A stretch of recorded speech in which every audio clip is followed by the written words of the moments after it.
From the Bob Mills Weather Center, the Oklahoma weather expert, Travis Meyer. It has been a marvelous day across the air. And I don't know about you, but I've been winded. Everybody's been winded. It has been blowing and blowing and blowing. And yesterday was really nice. Today was superb, and it still is gorgeous.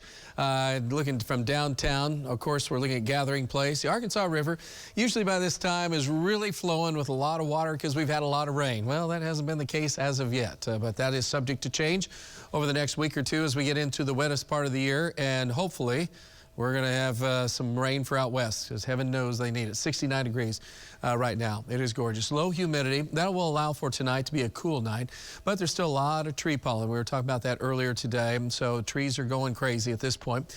Grass is hanging in there. Mold is hanging in there as well. Temperatures are doing very well in the 60s to low 70s on the west side. We're at 68 Wagner, 67 Pryor, 68 also in Catoosa. So again, that's just kind of an ideal temperature. Not too warm, not too cold. Just nice. Most of Oklahoma, similar story. Light winds across the entire area with the exception of out west. You see the arrows. We've had wind gusts up to 30 miles an hour out west and a few high clouds out there. We will start to see some clouds increasing tomorrow afternoon, but tomorrow morning will be clear and basically chilly. We'll be in the 40s. Should be in the low to mid 50s this time of year. Light winds. Then the winds get a little stronger in the afternoon out of the south. Will be about 10 to 20 miles per hour. Some gusts could be up to 25, especially west of Tulsa, and some increase in clouds. You'll also note there will be a few thunderstorms in the far western panhandle. Rain, rain, rain, rain. Because if that's the site that's gone 240 days without rain, basically without a quarter inch of rain.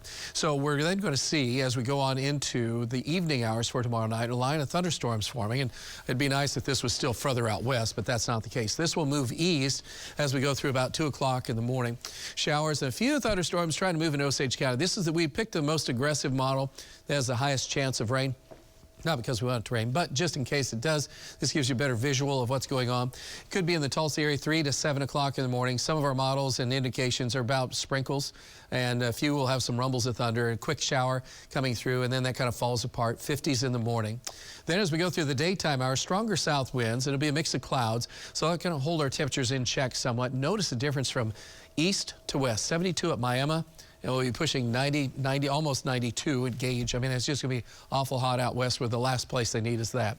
By the time we get into late Thursday night, Friday morning, there is a slight chance of a few remaining showers or storms, especially in the northeast part of our area. Notice the 60s in the morning. And then Friday afternoon, we're a little concerned. Dry line is forming.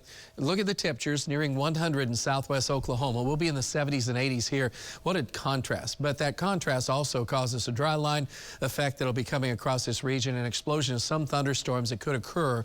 And even though it doesn't have those bright orange colors from this far out and extended forecast, there is still a chance that we could get in some big time thunderstorms. By Saturday, most of the storms will be moving well off to the east with only a slight chance if you're in the southeast part of our viewing area. Saturday afternoon, we'll be back in the 70s near 80, and we're not going to freeze to death. We are talking about the best chance for severe weather, though, to be primarily on Friday.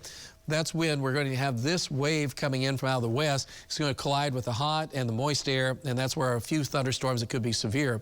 Then Saturday's kind of a break, and notice there's still snow even as far south as northwestern Nebraska with that next storm system. It's pretty wild. Then we have another round of thunderstorms Sunday night into Monday, so you can tell it's kind of an active pattern with some of these storm systems coming through for the next week. Forecast looks like this. Great if you love evening temperatures that are cool and nice. You got to enjoy it while it's here, because it'll start getting hot and sticky before too awful long.